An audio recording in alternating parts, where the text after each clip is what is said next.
Receiving this invitation for our son, Bo, to apply to Hawthorne is the culmination of my life's work. And what kind of work do you do? I make sausage. That is, I own a meat processing plant. I started out as a herder, then a sorter, then a butcher, then a taster. 25 years later, and here I am with my own business, Shurex Sausage, and other pork products. Anyway, Jen and I didn't come from families of privilege. We weren't afforded the opportunity some kids were, but we believe Bo deserves the very best. And in return, we expect big things from him. He's special. Well, I'm the #1 plaintiff's attorney in the tri-state area. Leach, and Horowitz is our firm. If you've been hurt in a municipal accident or gotten a finger served in a meal that you ordered and you didn't want that finger, we'll make them pay. When it came time for little James to head off to school, we just assumed he'd go to the best. You say this school is competitive, huh? Here's my card. Would it be alright if I mention our website on here? leachhorowitz.com? Have there been any cases of bribery that you're aware of? Has anybody in your crew been injured? Say perhaps a severed limb? This headmaster, what kind of man is he? Oh, she's just naturally curious. Yes, I find this stuff fascinating. Mm-hmm.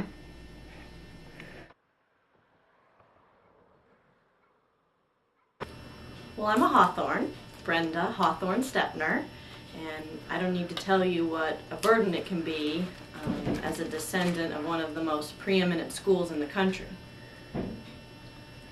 Especially since you didn't go there. The school was founded in 1867 by Cornelius Hawthorne, my grandfather's grandfather, who built the original structure on his converted cotton farm. It's been the pride of our family for 6 generations. Sure, I would have liked to have gone there, but Hawthorne's a school for boys, so I didn't. When I first found out I was pregnant, I was ecstatic. I thought, here's my chance to go there, sort of. Needless to say, we were heartbroken when Julia came out. I have to admit there was a period of denial at first. How about these? Mom. But eventually we just decided to try again, and that's how we got Joshua. I actually went to public school. David, can you edit that out? Joshua's a great kid. He's smart, well-behaved. I think he'll make a great candidate for the school.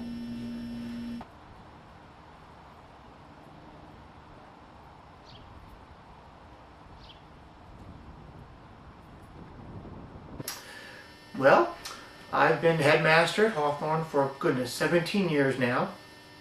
They've been the greatest years of my life. The original motto of the school was Semper Litteris Mandate, which literally translated means always get it in writing.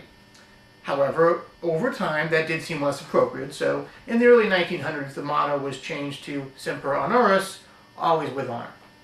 After all, this school is about honor. It's about excellence.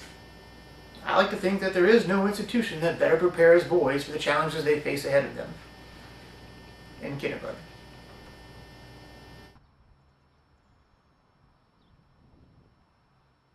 After 12 years with Hawthorne, I was recently promoted to head of admissions. It's my job to recommend qualified candidates to the board for admittance. Since I've been with this department, we've admitted 3 Kennedys and 2 Bushes. It's quite an honor to be working here. People sometimes ask, isn't $26,000 a lot to pay for a preschool? But I think those people fail to realize that that number also includes books. We also have an excellent snack program. On campus, we have 2 football fields, an indoor swimming pool, a new gymnasium, art studios, and state-of-the-art science laboratories. Anything a preschool kid might need. Working with Headmaster Goldberg has been inspirational.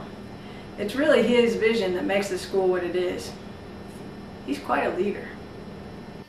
So when one of our students earned early admittance into Yale, it did free up a spot for this upcoming class. We've contacted 3 students up for consideration. I'll be interviewing with the families and administering some tests, of course. I'm just trying to figure out who would be best for upholding the Hawthorne tradition of honor and excellence. I saw one of them other boys they're considering, that Stepner kid. My beau takes bigger shits than him. Dave.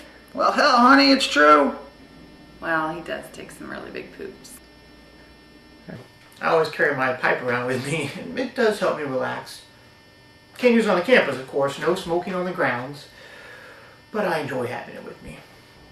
This beauty here used to belong to Ben Franklin, one of the honorary alumni of this school. In some respects, this pipe is my finest companion.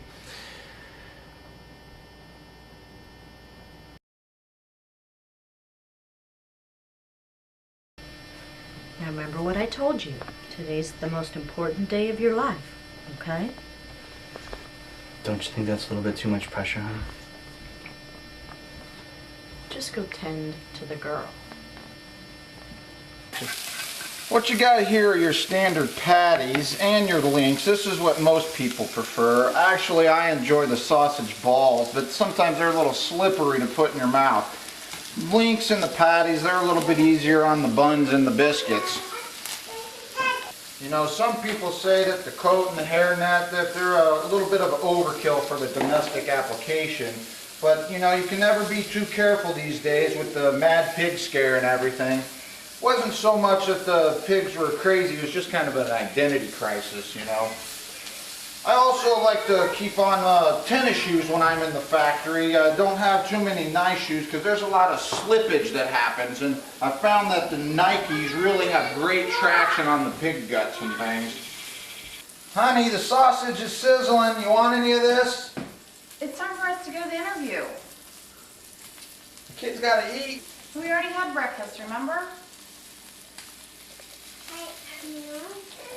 We'll just take it in the car.